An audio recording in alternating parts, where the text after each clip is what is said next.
Making of curd and bread. You have learnt in class 7th that milk is turned into curd by bacteria.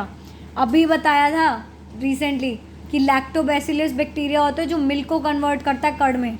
उसका नाम अपने दिमाग में डाल के फिट कर लो, हो सकता है एग्जाम में आए. बहुत इंपॉर्टेंट है और आगे के लिए भी. ये तुम 12th तक पढ़ोगे, अगर साइंस लेके चलते रहोगे 10th तक भी पढ़ोगे, और अगर उसके बाद भी फर्दर बायो लेते हो या साइंस लोगे तो तुम्हें पढ़ने में आएगा, और अभी से याद रखोगे तो बहुत हेल्प मिलेगी. ठीक है. तो basically curd contain several micro organisms. Of these the bacterium lactobacillus promotes the formation of curd. It multiplies in milks and converted into curd. Bacteria are also involved in making of cheese, pickles and many other food items. An important ingredient of rava, suji, idlis and bhaturas is curd.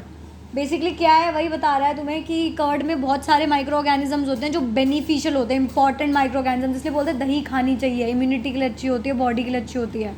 तो वो कैसे बनती है?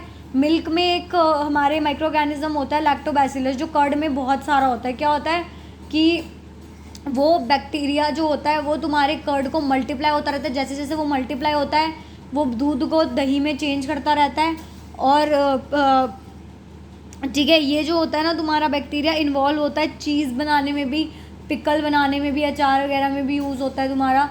ठीक है, तो इसका ध्यान रखना. और जो तुम्हारी दही है वो अपनी मॉम से पूछोगे, अपनी मम्मा से पूछोगे, या तुम लोगों ने कभी खुद से कुकिंग करी होगी तो तुम्हें पता होगा, देखा भी होगा. अगर भटूरे की जो डो होती है उसमें भी ये डाला जाता है, तुम्हारा दही का यूज़ होता है. और क्या बोलते हैं, इडली में भी तुम्हारे दही का यूज़ होता है, बहुत इंपॉर्टेंट होती है इसलिए. ठीक है, अभी एक्टिविटी देखते हैं. आधा किलो टेक 1/2 kg फ्लोर, आटा या मैदा जो मर्जी लो. ठीक है, add some sugar and mix with warm water. थोड़ी सी चीनी डाल के पानी, गर्म पानी में मिक्स करो. Add a small amount of yeast powder. Yeast powder मतलब वही बताया था अभी मैंने कि ब्रेड बनाने में यीस्ट यूज़ होता है, फंगस होती है जिसके वजह से यीस्ट तुम्हारा ब्रेड बनता है. सॉरी.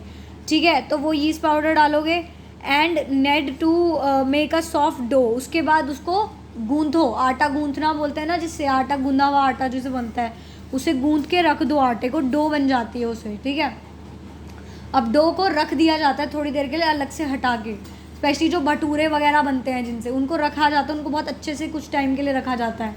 क्यों रखते हैं? उससे क्या होता है, यीस्ट जो होता है ना वो मल्टीप्लाई करता है, ग्रो करता है, मल्टीप्लाई करता है, तो धीरे धीरे आटा फूलना शुरू होता है, जिससे भटूरे अच्छे बनते हैं, फूले हुए बनते हैं. वो इसी वजह से होता है, क्योंकि क्या होता है जो यीस्ट है वो रेस्पिरेशन करता है. रेस्पिरेशन करते करते जो है CO2 कार्बन डाइऑक्साइड छोड़ता है. जैसे हम भी हैं, हम भी ऑक्सीजन लेते हैं और कार्बन डाइऑक्साइड छोड़ते हैं, वैसे वो कार्बन डाइऑक्साइड छोड़ता है तो उसके बबल्स बनते हैं, और बबल्स की वजह से डो जो है फूलता जाता है. ये अभी पैराग्राफ में है, पढ़ेंगे, समझा दिया है, इसलिए दोबारा पैराग्राफ पढ़ा के नहीं समझाऊंगी. अभी समझ लो, एक्टिविटी में सारा बता दिया है. Yeast reproduce rapidly and produce carbon dioxide during respiration. Bubbles of gas fill the dough and increase its volume. This is basis of use of yeast in baking industry for making breads, pastry and cake. और यही basic principle है जिससे cake, bakery में जाते हो cakes वगैरह बनते हैं, क्योंकि ब्रेड के बिना केक तो बन नहीं सकता, पेस्ट्रीज बन नहीं सकती. मेन वही होता है क्रीम के बाद, तो वही चीज़ है. ठीक है, इसका यूज़ पूरी बेकिंग इंडस्ट्री में होता है और बहुत इंपॉर्टेंट चीज़ है. That's why. कमर्शियल यूज़ पे आते हैं. Micro organisms are use for large scale production of alcohol, wine and acetic acid, vinegar. Yeast is use for commercial production of alcohol and wine. For this purpose yeast is grown on natural sugars present in grain like barley, wheat, rice, crushed fruit juice etcetera. अब क्या होता है micro organism से? शराब मैंने बताया था, alcohol बनती है, वाइन, एसिटिक एसिड यानी कि विनेगर. विनेगर पता है क्या होता है? विनेगर होता है तुम्हारा सिरका.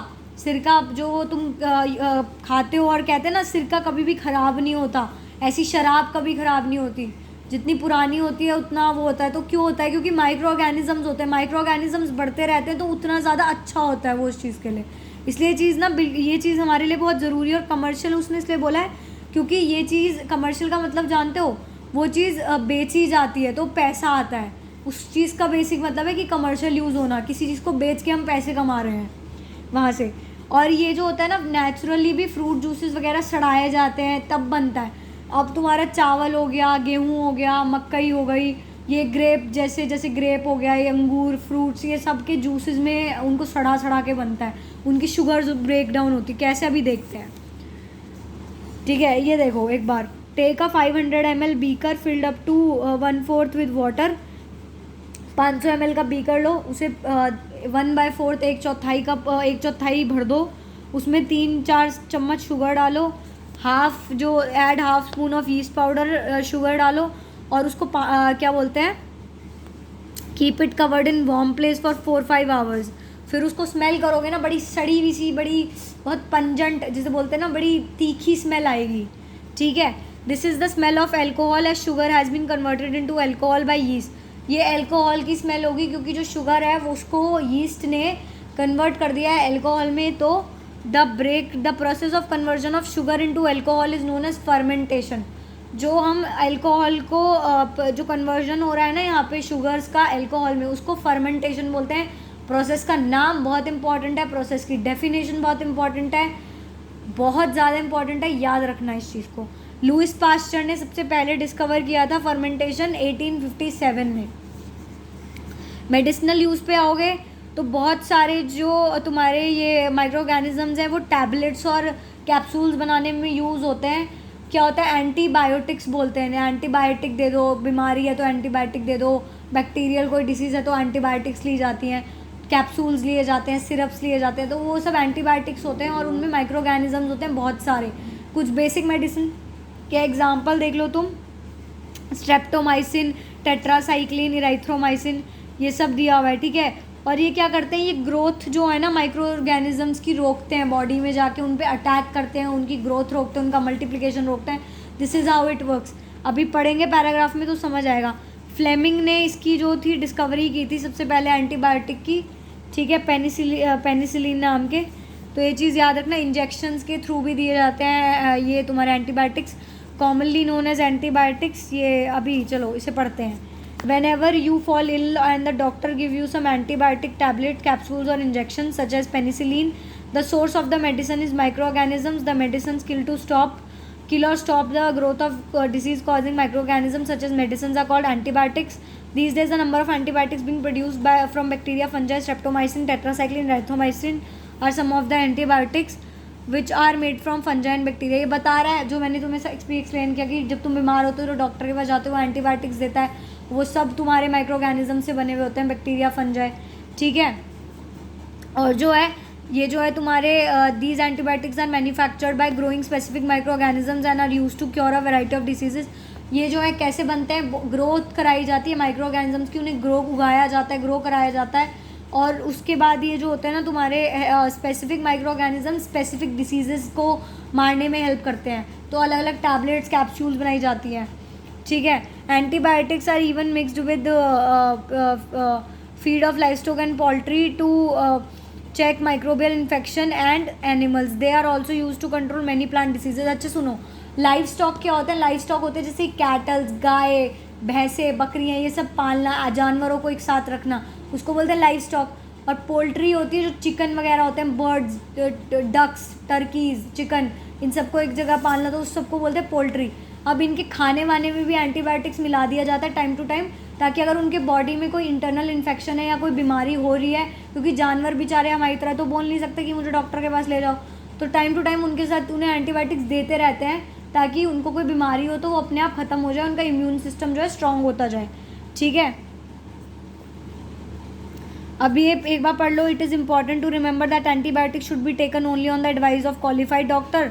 Also you must complete the course prescribed by the doctor. If you take antibiotics when not needed or wrong dose, it may make the drug less effective when you might need it in future. Also, antibiotics taken unnecessarily may kill the beneficial bacteria in the body. Antibiotics, however, are not effective against cold and flu as these are caused by viruses. Basically क्या होता है ना, वो कह रहा है कि doctor जितना प्रिस्क्राइब करे, जब तक के लिए प्रिस्क्राइब करे, प्रिस्क्राइब मतलब जब तक के लिए लिखे दवाई लेनी है, कैसे लेनी है उस हिसाब से दवाई लो, नहीं लिखता तो अपनी मर्ज़ी से मत लो। अगर तुम नहीं लोगे तो तुम्हारा नुकसान है, ज़बरदस्ती लेते जाओगे तो उससे क्या होता है, बैक्टीरिया जो है रेजिस्टेंस बना लेता है, मतलब फिर उसको उससे फ़र्क पड़ना बंद हो जाता है और फ्यूचर में जब तुम्हें उसकी ज़रूरत होगी तो वो काम नहीं करेगा। इसलिए सिर्फ उतना लो जितना डॉक्टर बोलता है और पढ़े लिखे डॉक्टर के पास जाओ, ठीक है। और क्या बोलता है तुम्हारा, ये कह रहे हैं कि एंटीबायोटिक्स जो है अननेसेसरीली अगर ली जाए तो यूज़फुल बैक्टीरिया को भी मार सकता है। अगर तुम फालतू में लिए जा रहे हो, कोई ज़रूरत नहीं है, तो जो यूज़फुल बैक्टीरिया हमारी बॉडी में उसको भी मार देगा और बाद में हमें ही प्रॉब्लम होगी। इसलिए बहुत सोच समझ के और सही डोज में लेना बहुत ज़रूरी है इसका, ठीक है। अब ये वैक्सीन में कैसे हेल्प करता है, ये देखो, पढ़ लेते हैं फिर समझाती हूँ पूरा एक बार.